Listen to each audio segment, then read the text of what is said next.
Right, what about this then? My point, I made it quite brief because I want to actually open it to you guys mainly, is I'm not a big fan of Fearless anyway, right? But I can understand the idea, like, we're making an extra international tournament. We're going to, like, everyone kept saying, you know, back in the day, we used to say spring split doesn't matter. Well, now everyone says winter split doesn't matter and all the crap. So they're trying to figure out a way to make it make sense. So they did this worldwide Fearless one, even though, yeah, bizarrely in Europe, we just played BO1, so it wasn't Fearless. But you get to the point, we played Fearless eventually. We got a couple of BO5s in. Now we come to this first stand tournament, and you've already basically, because of the patch, no one played this patch to get to this bloody tournament, like, and the whole world qualified in a totally different version of League of Legends almost, and now the tournament comes, and like, doesn't this kind of like throw off a lot of the narrative? Like, how are we supposed to analyze this? What do you think, Connor? Like, to me, it's like you qualified and it's like if you'd already implemented all the lane swap shit, like, that's going to radically change the game. So what do you think of the fact that the first stand will be on this new patch? Yeah, I would, outside of lane swaps, not a lot has changed. It's the same. But to be honest, if I think back years, every time before Worlds there would be a bullshit patch that would happen. True. That would just that would kind of you know, it would work the same. It would eliminate your argument again, where it's like, you know, you want to keep the same patch or a resemblance of the fact that you've done all of these things in this sort of style, and then you qualify to Worlds. You kind of want to keep it similar. I think they don't really care about this.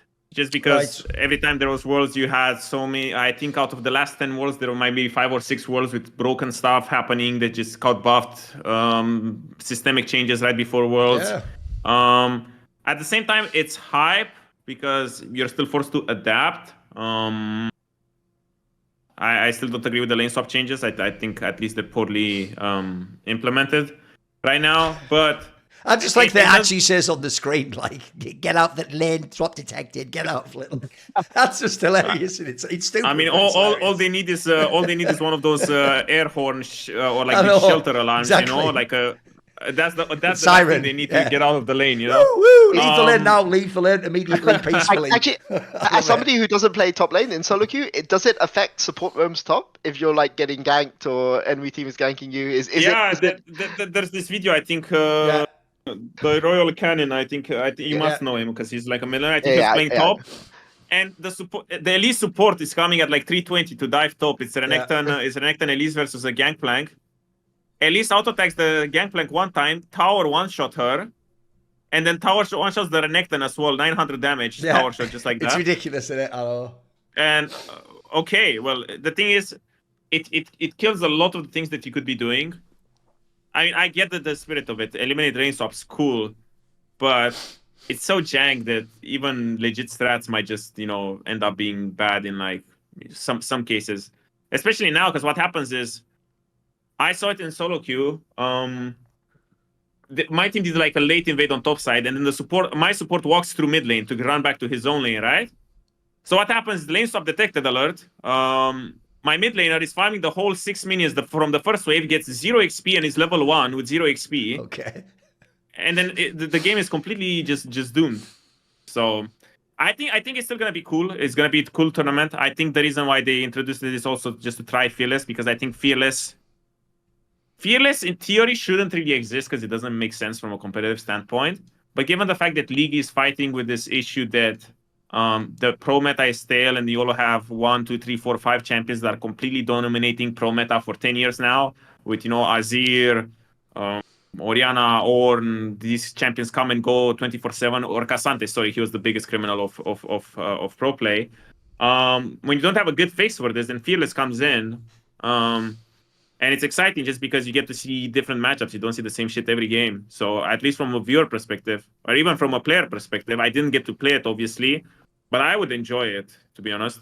And what better way to test than, I guess, an international tournament? Because at the same time, everyone was crying that we don't have enough international tournaments. So for me, I don't see it as a bad thing, but I guess it does make Winter Split quite useless. Because at least now, when you win MSI, I think, your team gets an extra seed at Worlds, you get automatically qualified to Worlds. So there's some implications, there's some bonuses. But right now, if you win first stand, then you get like a little handshake, right? And that's it.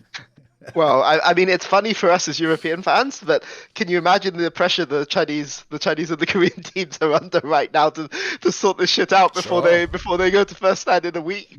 Because, you know, obviously we hope Cape Corp do well. You know, maybe they can get top.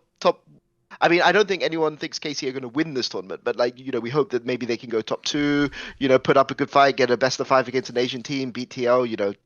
But the pressure on the Chinese and the Korean teams, if you are the team that lets down your region, getting denied the seed at Worlds, it's going to be really rough, right? And especially because it's in Korea, right? So if you are Hanwha Life right now and you fuck it up, like, it's going to be rough. So I would prefer they didn't do this, but I can foresee as a viewer it will be hilarious when somebody fucks up the new systems and it looks so bad. I can imagine what's the chat. Since there's no implications for the rest of the year, it feels a little bit like EWC in that sense, where everyone went to EWC and then no one really cared who won or lost in that sense. It felt like a bonus tournament. Yeah. And that's the only thing that I guess kills the hype a little bit about this, just because it doesn't have any big implications for the rest of the year. But it's still hype, right? It's still it's the first international Fearless tournament. So if you get the game 5 between LPL LCK and it goes with banger spicy picks, then it's gonna be super hype, right? It's probably gonna be the most hype series you have in a while, because usually when you go to Worlds and you have game 5, it's like, oh, they're gonna play Cassante and the enemy's gonna take Azir again. But right now, when you go to game 5 between these superstar teams, you're like, I have no idea what they're gonna pick, and I'm super down for it, you know? See more cool, funny, interesting clips based on topics from my content? Well, subscribe to this channel then, or, be a pleb and don't.